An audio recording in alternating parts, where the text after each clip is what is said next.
Okay, so the title is obviously quite dramatic, but I do feel like this past month has really been the worst in my life. There have been so many challenges for me in pretty much every area of my life, and my mental health has suffered. I've been super stressed, super anxious, super down. Um, so I wanted to share what I've been dealing with. It's important for me to recognize how shitty this month has been so that I can move forward and put all that in the past and have hope for the next month and that it's going to be a good one. Yes, I am a little sick, so if I sound quite nasally today, that is why. But I felt like filming anyway, so yeah. So, obviously, to say that this month has been the worst of my life is very dramatic. I wouldn't say that 2025 has been the worst year of my life, but this particular month has been a shocker. I've had worse years. Shout out to 2020. Um, I had a lot going on then. A couple of deaths in the family, multiple funerals, doing a qualification that I didn't even really know if I wanted. I was struggling with a lot of things. But this month, October 2025, takes the crown even over that year. So, of course, the big one, the big guy that really caused me some issues, was my breakup. So, that was at the very, very end of September, and it led to a very chaotic October for me. I really wanted to stay friends. I was devastated, and it's taking me time to process it, and I'm not going to be over it for a long time. It's not only losing that person, but it's the routines we formed. And I got so used to having that person in my life, so having to get used to not having that anymore has been crazy. Looking back, I know I should have walked away earlier, but I am someone that's very sensitive to rejection, uh, very anxious about being abandoned, and I didn't want to do that to another person. I would never want to cause someone that pain, and I guess in doing that, I waited long enough for it to come to me. I have worked so hard on myself as an individual, and I felt like I really started to lose myself in this relationship. I felt that even though I've made so many improvements, it just wasn't good enough. And that was really triggering for me to feel like even though I was doing this work, it just still wasn't good enough. So that was really hard for me mentally. We had this sort of push pull cycle where we'd have some wonderful times and then have these huge blow ups. And um, I should have walked away, and I just wanted to stay because I thought that the good times were worth the bad. And that cycle was familiar for me. I thought that that was how love felt because I'd experienced that in my childhood, this sort of instability, and I really normalized that. And yeah, it's not good. I also put my own feelings to the side, kept things quiet that were upsetting me because I wanted to protect my partner's well-being. Um, yeah, so since the breakup, I have really struggled with finding my own worth again because I felt that if I could be worth something to this person, then I was worth something in general. And so losing that person, feeling like I'd messed everything up again, um, was really hard, and it's put me in a really weird mind space. And I know now that the fault wasn't all mine, but still, there's still part of me that just automatically believes that everything was my fault. But I need to remember that, you know, a relationship is two people and I can't be blamed for everything. And then there was the car crash. I was not concentrating, my mind was drifting to the breakup and just feeling so lost, so unstable. And I just was not paying enough attention and got in a car crash, and it was a huge financial burden. I still haven't been paid out by my insurance. My car is running really well now, but to have such a financial hit with everything that was already happening was just so intense. I don't earn a lot of money, I don't work full time. So I basically drained my savings to pay for these repairs. So it was a stupid mistake, but I kind of just have to move on from it. If you're not in the right headspace, of course you're gonna make those sorts of mistakes. I didn't get the driver's details when he was probably in the wrong as well because of how fast he was going, and he clipped me when I was moving lanes. But a lot of people sort of made me feel bad for not getting his details, and that just made me feel more stupid. I just wanted to get out of there. And the more recent one is the job. So working in retail is not the dream. I just grew so tired of having to be treated like shit and not say anything or not react and just be professional in the face of the company. And it just felt so wrong to do that, to just let these people treat me poorly. And I think because I was already feeling so shit about myself, when they treat you like shit, it kind of just reinforces what you already believe about yourself. I'm someone that walks on eggshells anyway, so I was already kind of ready for things to go wrong. And as soon as they do, it's like, yeah, there it was. I feel like I wasn't supported as well as I could have been. I feel like especially management didn't really care about how I was doing until it started to affect my work. Yeah, I felt like I was just a number to them, and you know, it was more about like, we need you to be on your A game, leave your baggage at the door, and rather than like, hey, I can see this has been a really, really tough time for you. How can we support you further to make sure that your mental health is okay at work? I think just in general, there's a lot of workplaces that don't provide mental health support in the way that they should. I think suggesting that an employee takes time off is not the best solution, because it doesn't change how the behaviours that we put up with at work affect us. It just, I'm someone that runs away when things get hard, usually, and so when I'm being told take some time off for your mental health, it just reinforces that the safest thing I can do is run away. And it's hard to not feel supported when you're actually at work. I did make some really great friends at work, and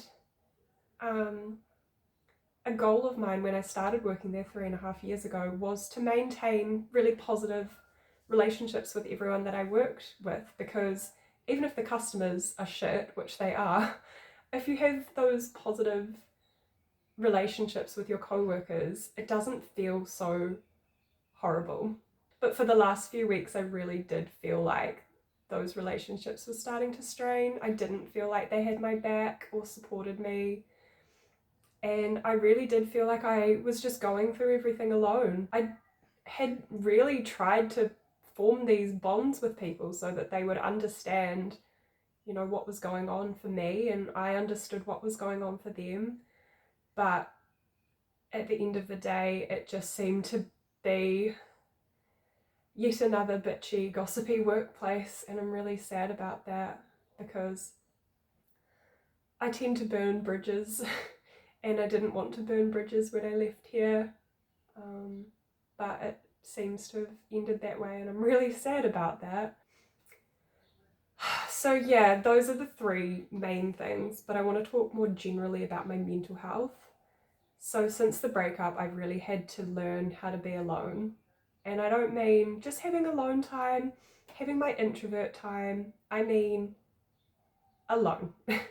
Without that close person to be there for you um, when things get tough.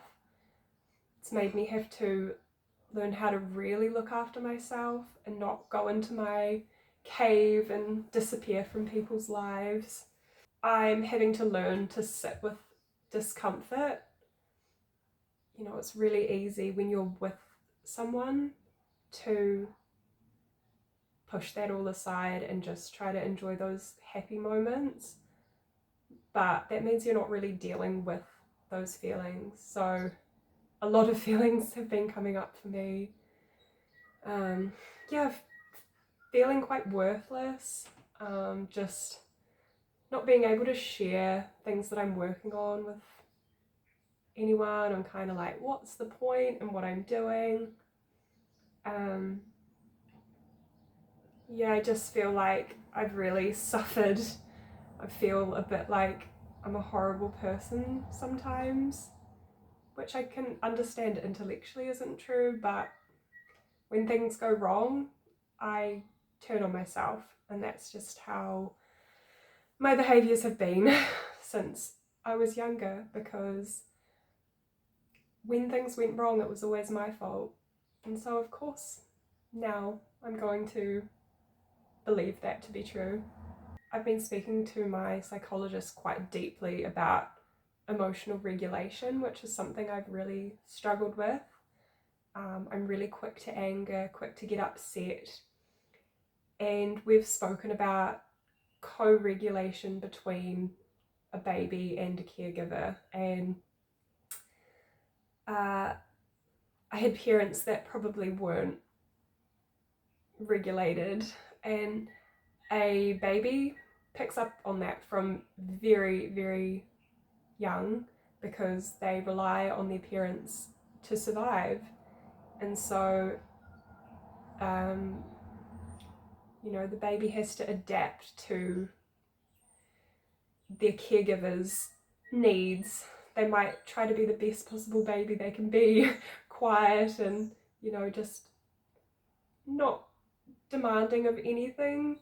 Or they might cry and cry and cry because their needs aren't getting met, and they have to try and learn strategies subconsciously that can get them what they need. And so this can really form people pleasing behaviors, and it can also influence how you learn to regulate your emotions going into adult life. Um, yeah, if you haven't had those stable influences, of course it's going to be a struggle. So I'm really having to come to terms with that. I was aware of it to some degree, um, but not the scientific side, and it's been really helpful. And I hope that knowing these things is really going to help me understand, and, like, you know, I can ask myself when I'm stressed or worked up, like, when have you felt this before? How old were you when you remember first feeling this? And sometimes I don't even know how old I was when I first felt that, you know, that feeling. Um, and that just means it's been there all along. So I want to say that October wasn't all bad. I have had some really good times throughout the month. I've been spending so much more time with my flatmates, and that's been really lovely. I also went to 2 Halloween parties on the same night, which was huge for a little introvert like me, but I'm really glad that I went, met some really cool people. Yeah, it was really fun. I've been doing lots of running. I ran this morning, I went for a run the other night. So I've been doing at least 2 runs a week, which is awesome. And I got my first time under 30 minutes the other day. I think it was about 28.5 minutes. So that was a goal for me to hit by the end of the year. So I'm already there. So I'm very pleased about that. And I've also been really locking in on my writing. My current project is moving slowly, but I'm doing a lot of the character work that's really going to end up strengthening the story as a whole. So yeah, it's good, and having so much time to spend on it is great. And it's also meant that when I start getting into a negative place, I can put my energy and focus into these characters and this work that I'm trying to create. And it doesn't mean that I'm ignoring my feelings. They are there, they're still finding me. But it just means that I'm giving myself a focus that isn't negative. The rest of the year should be pretty good. Found a new nannying job, and I'm really just going to be focusing on myself, looking after my mental health, doing some breathing, working on meditation. I've been told that, you know, if you work that into a daily practice, it can really help with you just feeling more regulated, which is what I think I need at the moment. I'm going down to Christchurch for Christmas, which is awesome. Initially it was just going to be 4 days, but I think now that I've left my retail job, I'm going to be able to extend that, so that's great. And then in February I'm going with my parents down to Queenstown for a little road trip and staying in a timeshare house, so that should be pretty good too. I think I just have to enjoy this time being single, and not entering into any sort of relationship that makes me feel like I have to shrink myself or adapt myself to be loved or cared for. Yeah, I really need to find the value within myself for the rest of this year, and I'm going to be making a lot more videos and probably getting more specific on different topics within mental health and things that I've been working on. It's not going to be like a lecture, a training video on mental health things, but just little things that I've found out or learnt and how I understand them within my life. And of course I'll just keep talking about when I'm struggling and things aren't going well, but also when I am having wins, because those two things can exist at the same time, and they do.